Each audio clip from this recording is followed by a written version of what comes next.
Hello friends, welcome back to my channel. ఈరోజు సోయాతో curry ఎలా చేసుకోవాలో చూపిస్తున్నా. దీనికి ఒక 4 or 5 టమాటోస్, ఒక 1 cup or ½ cup సోయా. ముందుగా టమాటోస్ని ఇలా చిన్న చిన్నగా కట్ చేసి పక్కకు పెట్టేసుకోవాలి. కొద్దిగా అల్లం, వామ్ వాటర్ని మనం సోయాలో డిప్ చేసేసి ఒక 3 minutes ఉంచేసి దాన్ని పక్కకు పెట్టేసుకోవాలి. కొద్దిగా గ్రీన్ బఠానీ, మీ దగ్గర అవైలబుల్ లేకపోతే స్కిప్ చేసుకోవచ్చు బఠానీ. కుక్కర్ ప్యాన్ పెట్టేసి తగినట్టు ఆయిల్ వేసేసుకొని మనం ఆవాలు, జీలకర్ర, ముందుగా ప్రిపేర్ చేసుకున్న సోయాని వాటర్ అంతా సపరేట్ చేసేసి పక్కకు పెట్టేసుకోవాలి.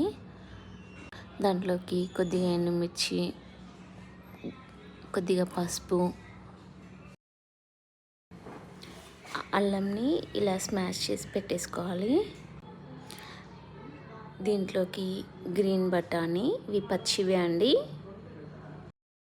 ముందుగా పక్కకు పెట్టుకున్న సోయాని ఇందులోకి యాడ్ చేసేసుకోవాలి. అలాగే ముందుగా కట్ చేసుకున్న టమాటోస్ కూడా ఇందులో యాడ్ చేసేసుకోవాలి. ఇది చపాతీకి చాలా బాగుంటుందండి కర్రీ.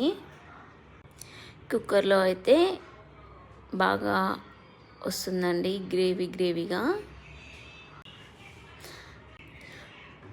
ఇది బాగా మిక్స్ చేసేసి దీంట్లోకి కొద్దిగా కారం, కొద్దిగా సాల్ట్, నేను కారము సాల్ట్ ఒకేసారి మిక్స్ చేసేసి పెట్టేసుకుంటానండి.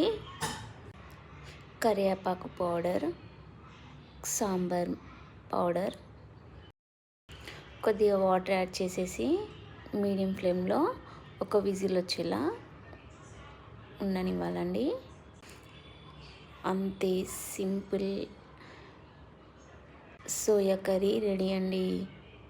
ఇది చపాతీస్కి, పూరికి చాలా బాగుంటుందండి. మీరు ట్రై చేయండి. సర్వింగ్ బౌల్లోకి తీసేసుకొని మనం చపాతీకి సర్వ్ చేసేసుకుందాం. మా ఛానల్ ఇంకా మీకు నచ్చినట్టయితే ప్లీజ్ సబ్స్క్రైబ్ మై ఛానల్.